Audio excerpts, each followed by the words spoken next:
And then, of course, they had the Navy divers. And the Navy diver program eventually led to the Navy SEALs. But the Navy diver program in World War II was where they went after the mines that were blockading the D-Day. And so our Navy, so we had a special unit of Navy divers that went in there and knew how to disarm them. But that's the closest we came to special forces. We didn't have Delta Force, we didn't have Rangers, we didn't have SEALs, we didn't have the MARSHAL and all these other guys, things that we do, because we didn't need it. Because we had a bunch of hard dudes coming out of the Depression. Most of these men were born in the the turn of the century. In and around the early 1900s, and they lived through the Depression, and they were hard, tough men. Yeah, and we didn't need to have special. They didn't have perfect nutrition either. Yeah, well, or a gym on every corner. No, they didn't need to, because life was just a tougher existence. You know what I mean? And yeah. So and they created a tougher man, and the problem with that is that every year that we've had more success in as a country and stuff like this, we become softer as men, and and we have to be vigilant against it. I don't sit here and try to I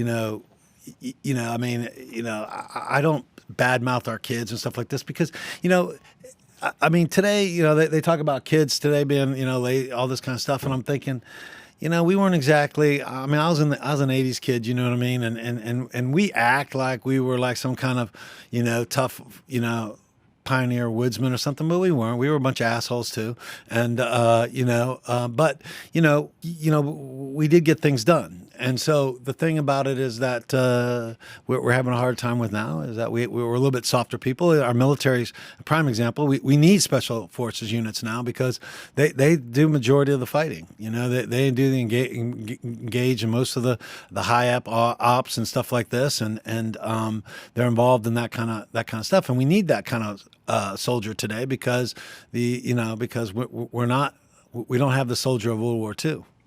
Yeah, Tim Kennedy. Sure. He's do you know him? Yeah. Yeah. He's obviously got MMA roots, and Sure.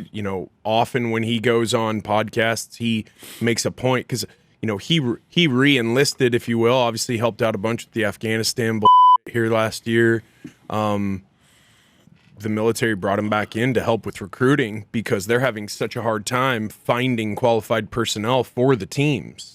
Yeah. He talks about this like almost dearth of talent. This isn't just physical, though. This is also, you have to have this certain mental bandwidth, obviously, to be able to withstand adversity.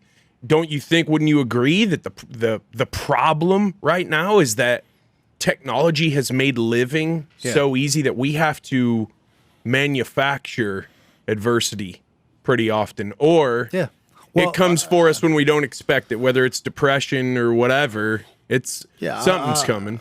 Yeah, that's without a doubt. My kids, like I said, I grew up in a much tougher upbringing. You know what I mean? It wasn't a bad one; it was a good one. I could tell my story about how I had to grow up, and most people would look at it as, oh man, how hard it was and all this other stuff. And the reality is, was it hard, but it didn't kill me. And I had to be honest, out of my entire family, of brothers who grew up not having anything, I'm kind of the screw up of the family, you know what I mean? And I didn't do too bad. And, so I think that, we've made everything so easy and everything so that we literally have to find problems. I literally have to throw difficult situations in front of my particularly my son's life, right? Because he just didn't have to grow up like I grew up. You know what I mean? Have you and your wife had to make conscious decisions, or did you discuss before you started building the family, like, hey, we're going to be able to, especially you, I don't know your wife's backstory, but hey, I'm going to be able to help these kids out the way I didn't get helped out as a young. I'm going to give them more opportunities, but we have to be really conscious about not overdoing it. Because I literally don't have any friends that come from like generational wealth that are strong-minded people. Hey, what's up? Thanks for checking out my clips here on YouTube. You can also check out other clips on Instagram and TikTok at Jess from the Northwest. I've also got a ton of other great content here on the YouTube channel. Be sure to like and subscribe, and we'll see you guys down the road.